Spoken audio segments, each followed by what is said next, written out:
BBC বাংলার অধিবেশন প্রবাহতে আপনাদের স্বাগত। আজ আপনাদের সাথে লন্ডন স্টুডিও থেকে আছি মানসী বড়ুয়া। ইন্নালিল্লাহ। আবারও মধ্যপ্রাচ্যে ভয়াবহ তৃতীয় বিশ্বযুদ্ধ ছড়িয়ে পড়েছে।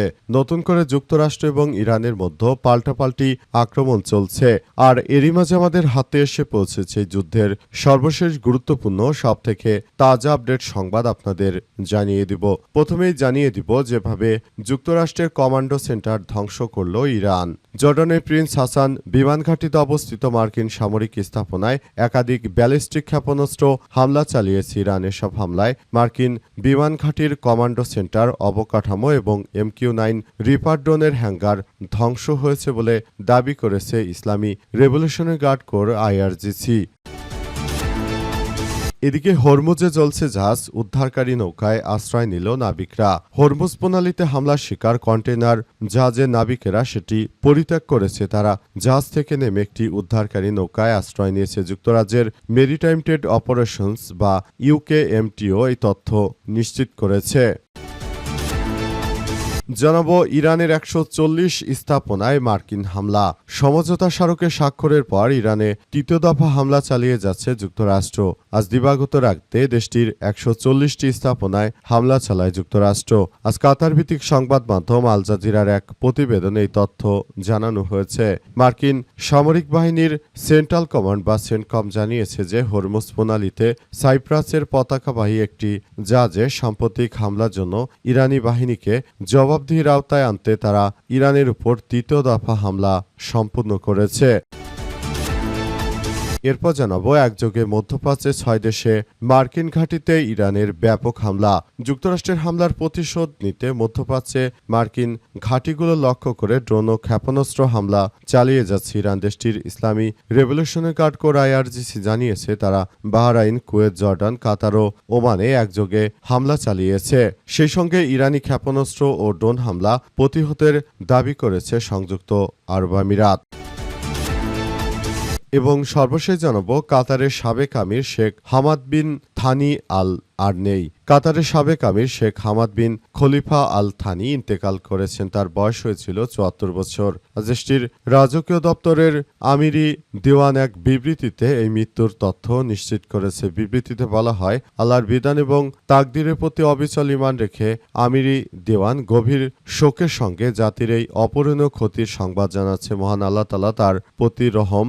শেখ হামাদ বিন খলিফা আল থানি আজ মারা গেছে। প্রিয় দর্শক, এতক্ষণ শুনছিলেন সংবাদ শিরোনাম, এবারে বিস্তারিত।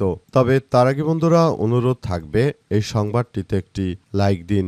এই চ্যানেলে আপনি নতুন হয়ে থাকলে আমাদের সংবাদটি দেখতে দেখতে চ্যানেলটি সাবস্ক্রাইব করে রাখুন। কমেন্ট করে বন্ধুরা আপনার মূল্যবান মতামত জানিয়ে দিন আপনি বিশ্বের কোন দেশ থেকে বা বাংলাদেশের কোন স্থান থেকে আমাদের সংবাদটি দেখছেন এবং শুনছেন। আর বন্ধুরা সংবাদটি আপনার সোশ্যাল মিডিয়া ফেসবুকে শেয়ার করে বন্ধুদেরও দেখার সুযোগ করে দিন। গাজা যুদ্ধে আপনি যদি নিরীহ ফিলিস্তিনিদের ভালোবেসে থাকেন বন্ধুরা কমেন্টে ইয়েস লিখে পুরো বিশ্ববাসীকে আমাদের এই তাজা আপডেটটি দেখার সুযোগ করে দিন। এবারে বিস্তারিত। একযোগে মধ্যপ্রাচ্যে 6 দেশে মার্কিন ঘাঁটিতে ইরানের হামলা। যুক্তরাষ্ট্রের হামলার প্রতিশোধ নিতে মধ্যপ্রাচ্যের দেশগুলোতে মার্কিন ঘাঁটি লক্ষ্য করে ড্রোন ও ক্ষেপণাস্ত্র হামলা চালিয়ে যাচ্ছে ইরান। দেশটির Islamic revolutionary guard corps IRGC জানিয়েছে তারা বাহরাইন, কুয়েত, জর্ডান ও ওমানে হামলা চালিয়েছে। সেই সঙ্গে ইরানি ক্ষেপণাস্ত্র এবং ড্রোন হামলা প্রতিহতর দাবি করেছে সংযুক্ত আরব আমিরাত। IRGC জানিয়েছে তাদের ক্ষেপণাস্ত্র হামলায় কাতারের আল উদাইদ বিমান ঘাঁটিতে একটি যুদ্ধ বিমান, রক্ষণাবেক্ষণ ও মেরামত কেন্দ্র এবং একটি কমান্ডো কন্ট্রোল সেন্টার ধ্বংস হয়ে গেছে। এর আগে কাতারের প্রতিরক্ষা মন্ত্রণালয় জানিয়েছে তাদের সশস্ত্র বাহিনী দেশটিরকে লক্ষ্য করে চালানো একটি ক্ষেপণাস্ত্র হামলা প্রতিহত করেছে। ইরানের রাষ্ট্রীয় সম্প্রচার মাধ্যম IREBর তথ্য মতে IRGC ওমানের দুকম বন্দরে মার্কিন বিমান বাহিনীর রণতরীর ব্যবহৃত রসদ সরবরাহ কেন্দ্র এবং জ্বালানি ভরার প্ল্যাটফর্মেও হামলা চালানো হয়েছে। ইরানের সেনাবাহিনী জানিয়েছে যে কুয়েতে মার্কিন সামরিক বাহিনীর ব্যবহৃত একটি প্যাট্রিয়ট বিমান প্রতিরক্ষা ব্যবস্থা, একটি গোলাবারুদের ডিপো এবং একটি রাডার সাইটে ড্রোন হামলা চালিয়েছে তারা। বাহরাইনে মার্কিন যোগাযোগ ব্যবস্থা এবং রাডার সাইটে হামলা চালানো হয়েছে বলে জানিয়েছে দেশটির সেনাবাহিনী। আইআরজিসি বলছে তারা হরমুজ প্রণালীতে আরেকটি জাহাজ আটকে দিয়েছে। অব্যাহত মার্কিন ইসরায়েলি আগ্রাসন আরও বিধ্বংসী প্রতিক্রিয়ার জন্ম দেবে বলেও কঠোর হুঁশিয়ারি দেওয়া হয়েছে। ইরানের পক্ষ থেকে বলা হয়েছে যে কোনো ধরনের মার্কিন আগ্রাসনের সবকিছু আমরা তছনছ করে দেব। ইরানের ১৪০ স্থাপনায় মার্কিন হামলা। সমঝোতা স্মারক স্বাক্ষরের পর ইরানে তৃতীয় দফা হামলা চালিয়ে যাচ্ছে যুক্তরাষ্ট্র। আজ দিবাগত রাতে দেশটির ১৪০টি স্থাপনায় হামলা চালিয়েছে যুক্তরাষ্ট্র। কাতার ভিত্তিক সংবাদ মাধ্যম আল জাজিরার এক প্রতিবেদনে তথ্য নিশ্চিত করা হয়েছে। মার্কিন সামরিক বাহিনীর বা সেন্টকম জানিয়েছে যে হরমুজ প্রণালীতে সাইপ্রাসের পতাকাবাহী একটি জাহাজে সাম্প্রতিক হামলার জন্য ইরানি বাহিনীকে জবাবদিহিতার আওতায় আনতে তারা ইরানের উপর তৃতীয় দফায় হামলা সম্পন্ন করেছে। সেন্টকম আরও জানায় এই দফায় প্রায় ১৪০টি সামরিক লক্ষ্যবস্তুতে আঘাত হানা হয়েছে। এর মধ্যে ইরানের ক্ষেপণাস্ত্র ও ড্রোন ঘাঁটি, নৌ সক্ষমতা, গোলাবারুদ মজুত কেন্দ্র, যোগাযোগ নেটওয়ার্ক এবং উপকূলীয় নজরদারি কেন্দ্র রয়েছে। প্রতিষ্ঠানটি জানায় যে অবরোধ চলাকালে বেসামরিক নাবিক ও বাণিজ্যিক জাহাজের উপর হামলা চালানোয় ইরানের সক্ষমতা কমাতে ধারাবাহিক অভিযান চালানো হচ্ছে। এতে সপ্তাহ জুড়ে ৩ দফায় ৩ শতাধিক লক্ষ্যবস্তু আঘাত হেনেছে। সেন্টকম আরও বলছে, মে মাসের শুরু থেকে এখন পর্যন্ত মার্কিন বাহিনী ৪০ কোটি ব্যারেল তেল সহ বিভিন্ন পণ্য বহনকারী ৮ শতাধিক বাণিজ্যিক জাহাজকে সফলভাবে হরমুজ প্রণালী অতিক্রম করতে সহযোগিতা করেছে ইরান। উল্লেখ্য, যুক্তরাষ্ট্র এবং ইরানের সংঘাতে উপসাগরীয় অঞ্চলে অস্থিতিশীল করে তুলেছে। অন্যদিকে হরমুজ প্রণালীতে ইরানের কার্যকর অবরোধের কারণে জ্বালানির দাম আকাশচুম্বী হয়েছে। এতে বিশ্বব্যাপী মূল্যস্ফীতির চাপ বেড়েছে এবং নভেম্বরের আগাম নির্বাচনের আগে পরিস্থিতি মার্কিন প্রেসিডেন্ট ডোনাল্ড ট্রাম্পের জন্য সংবেদনশীল হয়ে উঠেছে। ইরান বলেছে বেশ কয়েকটি জাহাজ একটি অনুমোদিত পথে নৌপথ অতিক্রমের চেষ্টা করেছিল। তাদের গতিপথ পরিবর্তনের জন্য বার্তা দেওয়া হলে তারা তা উপেক্ষা করে। এরপরই আইআরজিসি হরমুজ প্রণালীতে ওই জাহাজগুলোতে আক্রমণ চালায়। এর জবাবে ইরানের উপর ব্যাপক আকারে হামলা চালাতে শুরু করেছে মার্কিন সন্ত্রাসীরা। যেভাবে যুক্তরাষ্ট্রের কমান্ডো সেন্টার ধ্বংস করল ইরান। জর্ডানের প্রিন্স হাসান বিমান ঘাঁটিতে অবস্থিত মার্কিন যুক্তরাষ্ট্রের সামরিক স্থাপনায় ব্যাপক হামলা চালিয়েছে ইরান। এসব হামলায় মার্কিন বিমান বাহিনীর কমান্ড সেন্টার অবকাঠামো বা MQ-9 রিপার ড্রোন হ্যাঙ্গার ধ্বংস হয়ে গেছে বলে দাবি করেছে ইরানের ইসলামী রেভলিউশনারি গার্ড কোর আইআরজিসি জানিয়েছে যে দক্ষিণ ইরানে উপকূলীয় ঘাটে এবং টেলিকম টাওয়ারে মার্কিন হামলার প্রতিশোধ নিতে এই হামলা চালানো হয়েছে। আইআরজিসি বলছে যে মার্কিন হামলার কঠোর জবাব হিসেবে তাদের বিমান বাহিনী ঘাঁটিটির সামরিক অবকাঠামোয় ব্যাপক আঘাত এনেছে।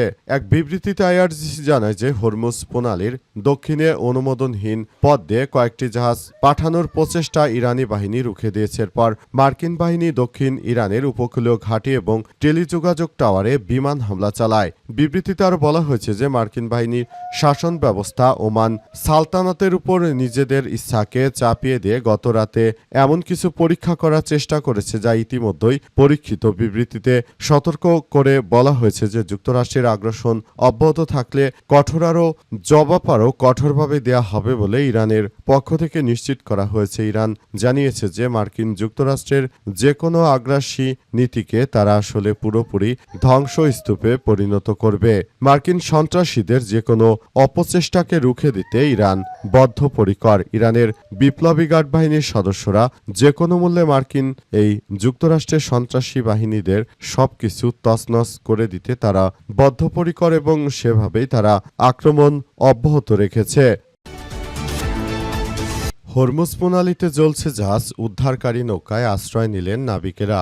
হরমুজ প্রণালীতে হামলার শিকার কন্টেইনার জাহাজে নাবিকেরা সেটি পরিত্যাগ করেছে। তারা জাহাজ থেকে নেমে একটি উদ্ধারকারী নৌকায় আশ্রয় নিয়েছে।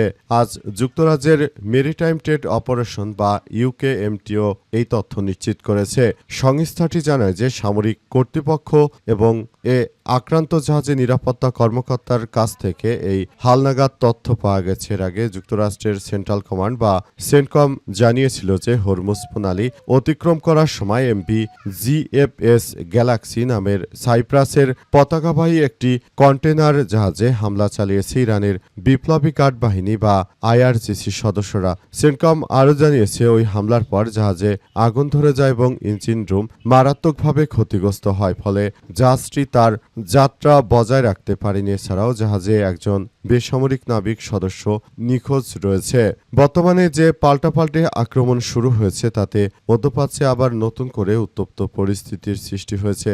যুদ্ধ পরিস্থিতি খুবই ভয়াবহ রূপ নিয়েছে এবং নতুন করে মার্কিন যুক্তরাষ্ট্র এবং ইরানের পাল্টাপাল্টি হামলায় দেশজুড়ে এক তীব্র চরম অনিশ্চয়তার সৃষ্টি হয়েছে। যুদ্ধ পরিস্থিতি কবে শেষ হবে সে সম্পর্কে এখন পর্যন্ত কোনো তথ্য কেউ দিতে পারছে না। যুদ্ধ সবার জন্য খুবই ভয়াবহ এক বিপজ্জনক পরিস্থিতির মধ্যে ঠেলে দিচ্ছে।